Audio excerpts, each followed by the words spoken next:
focusing on other products, consulting, etc., interfered with your writing because I've published one novel and want to work on my second book, but I find my time goes to the projects. Okay. So you have to be very smart about how you use your time. You are in charge of the time that you have. We all have the same amount of time, and you have to prioritize what is most important. So when you evaluate your life, what is the most important thing you need to do? I know you're a mom. I know you run a business.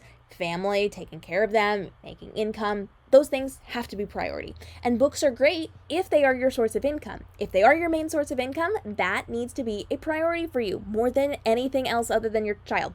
But with that in mind, if it's not your biggest income source, then it can be put more toward the back burner. It is something you like to do. It's something you enjoy. It's something that brings you in some money, but it's not going to be your ultimate priority. So we have tiers of priorities, right?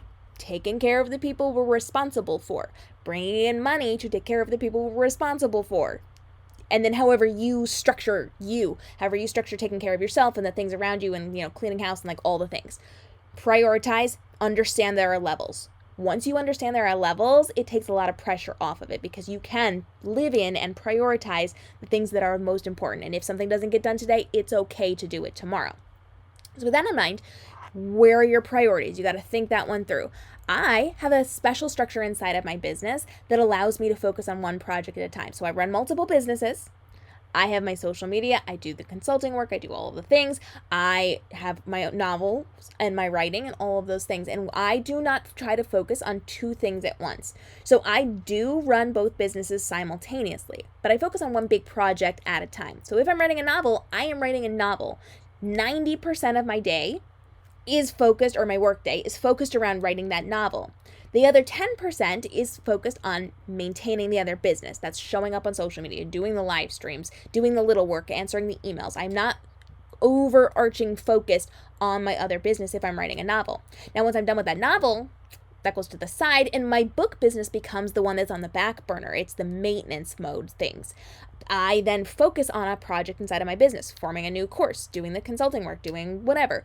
And so I'll spend 90% of my time on the other business, while the other one is in 10% maintenance mode. So what I suggest to most people is figure out what your project is. What is your project? What do you need to do? That one thing, and then allow yourself to allot a specific amount of time. 1 day, 3 days, however long it's going to practically take you to do that. I recommend not giving yourself extra time. We don't want to give ourselves extra time. I like to give myself less time to force me to learn to work better, smarter, stronger. So I will understand I can write a full-length novel in 2 weeks if I'm just easy breezy about it. I know most people can't, but I can. I actually write it in 9.5 days. 9.5 days. Sorry, I had to think that one through. 9.5 days I can write a novel, and then on day 10 I can hand it in to my editor. If I need to. I don't recommend it, but if I need to, I can. Or if I want to, I can. So that means I can give myself a 2-week period just in case something horrible happens. And during those 2 weeks, I focus on writing that book. And then, like life stuff. Like what we need to do to live, or to take care of other people, that kind of stuff. And then the other business is in my maintenance mode.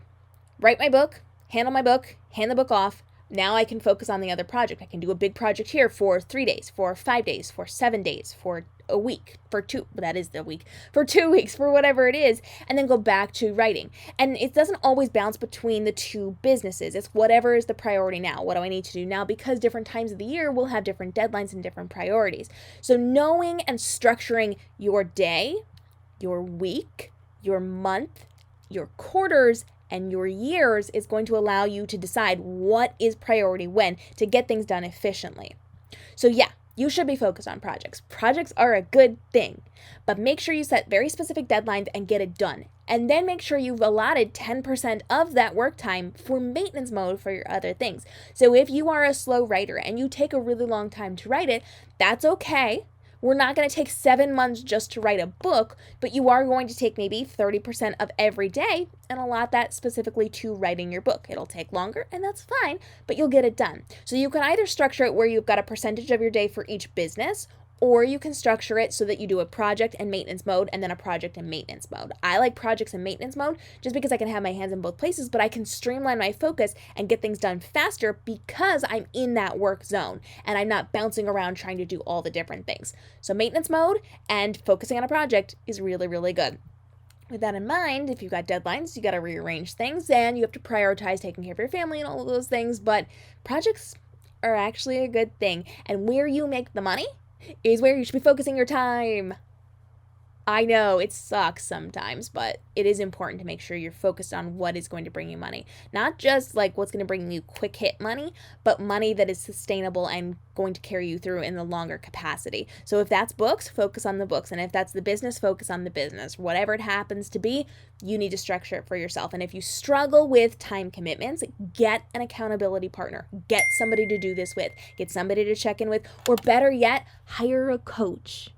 Hire somebody like me, because we can come in where you're blinded by your schedule and the things that you do. We can come in and say, here's how you can actually structure this to work with what you need to do to work best with what works best for you.